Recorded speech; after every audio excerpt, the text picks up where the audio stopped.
In this guide, we're going to demonstrate how to use MFA with your Loyalist College account. This assumes you've already set up MFA. If you haven't, please visit the Setup MFA link shown in the top right corner of the screen. Once you have MFA set up, anytime you try to access a college resource from off campus, you'll be required to use it. In this example, I'm logging into the My Loyalist portal. Type in your username and password the same way you normally do and click Sign In.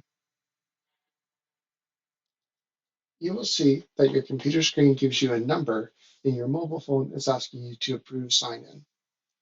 On our mobile device, we're going to tap Approve Sign In, and you will see that it shows you your account, the application it's trying to log into, and an approximate location of where the request came from. On your mobile device, type in the number shown on your computer screen, in my case 95, and then click OK. Your computer will automatically continue the login, and you will be into the system.